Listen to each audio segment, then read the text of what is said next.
واقعی که بعدها در تاریخ به نام الله داد شناخته شد، یکی از تکان دهنده ترین و در این حال شگفت انگیزترین فصلهای تاریخ یهودیان ایران است. فصلی که سرنوشت هزاران نفر را برای بیش از یک قرن دگرگون کرد و جامعه یهودی را به زندگی پنهان و دوگانه واداشت. ماجرا به سال 1839 میلادی باز می‌گردد. در مشهد جامعه‌ای بزرگ از یهودیان زندگی می‌کردند. جامعه‌ای نسبتاً ثروتمند و متنفذ که شمارشان به حدود 2500 نفر می‌رسید و زندگی مذهبی و اجتماعیشان هرچند در چارچوب محدودیت‌های رسمی جریان داشت. اما در روز سه‌شنبه 10 محرم سال 1255 هجری قمری شعله‌ای افروخته شد که همه چیز را تغییر داد. روایت‌های گوناگونی از چگونگی آغاز ماجرا نقل شده است. یکی از مشهورترین روایت‌ها چنین می‌گوید: زنی یهودی که از بیماری خشکی پوست رنج می‌برد، به تجویز پزشک نیاز داشت تا دستش را در خون تازه حیوانی شستشو دهد. خانواده‌اش سگی را ذبح می‌کنند.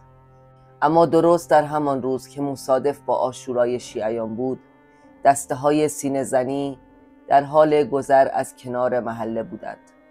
دیدن لاشه سگ خشم عزاداران را برمی‌انگیزد و فریاد بی‌حرمتی و اهانت یهودیان به دین اسلام به سرعت در شهر می‌پیچد. در چشم برهم زدنی موجی از خشم و خشونت بر محله یهودیان فرود می‌آید. خانه ها غارت می شود، کنیسه ها بسته و برخی تخریب می شوند و 10 نفر جان می بازند. شمار قربانیان را منابع مختلف بین 25 تا 36 نفر ذکر کردند. در این هنگامه گروهی از بزرگان جامعه یهودی برای نجات جان بازماندگان به خانه امام جمعه پناه می برند. آنجا به آنها گفته می شود که تنها با مسلمان شدن می توانند جان خود و اعضای جامعه را حفظ کنند. همانجا شهادتین می گویند و اسلام می آورند. از همان لحظه سرنوشت یهودیان مشهد به کلی تغییر می کند.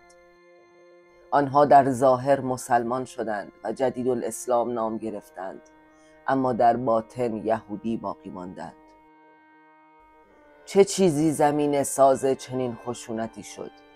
برخی پژوهشگران به دلایل اقتصادی و سیاسی اشاره می کنند. جامعه یهودی مشهد در آن زمان از توان مالی بالایی برخوردار بود. در حالی که فقر و نارضایتی در میان مردم گسترده بود، یهودیان به چشم رقبا و گاه دشمنان اقتصادی دیده می شدند. افزون بر آن برخی از یهود بیزاران از خشم عمومی به دلیل از دست رفتن هرات سوء استفاده کردند و با ساختن شایعاتی مبنی بر همکاری یهودیان با قدرت‌های بیگانه ذهنیت عمومی را علیه آنان برانگیختند. واقعی الله داد در چنین بستری از تنش و شایعه رخ داد. گروه اندکی توانستند در فردای حادثه از شهر بگریزند. کتب مقدس و تومارهای کهن را به تدریج و پنهانی به یزد و کاشان و کرمان فرستادند و از آن پس یهودیان مشهد بیش از 100 سال در زندگی دوگانه‌ای عجیب و طاقت فرسا زیستند. در خانه ها یکدیگر را با نام‌های عبری و سنتی صدا می‌زدند. در بیرون نام‌های اسلامی بر خود داشتند. دختر و پسرها را در کودکی به نام هم می‌کردند و به محض رسیدن به سن بلوغ به ازدواج یکدیگر در می آوردند تا جامعه از گزند بیرونی در امان و راز پنهان بماند. برای هر ازدواج 2 سند جداگانه می نوشتند.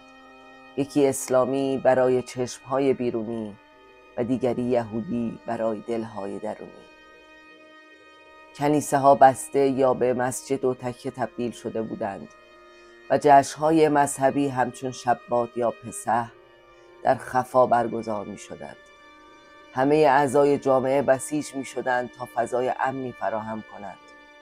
نگهبانانی در کوچه ها می ایستادند، کودکان را ساکت می کردند و بزرگترها در زیر زمین ها آیین‌ها را برگزار می کردند.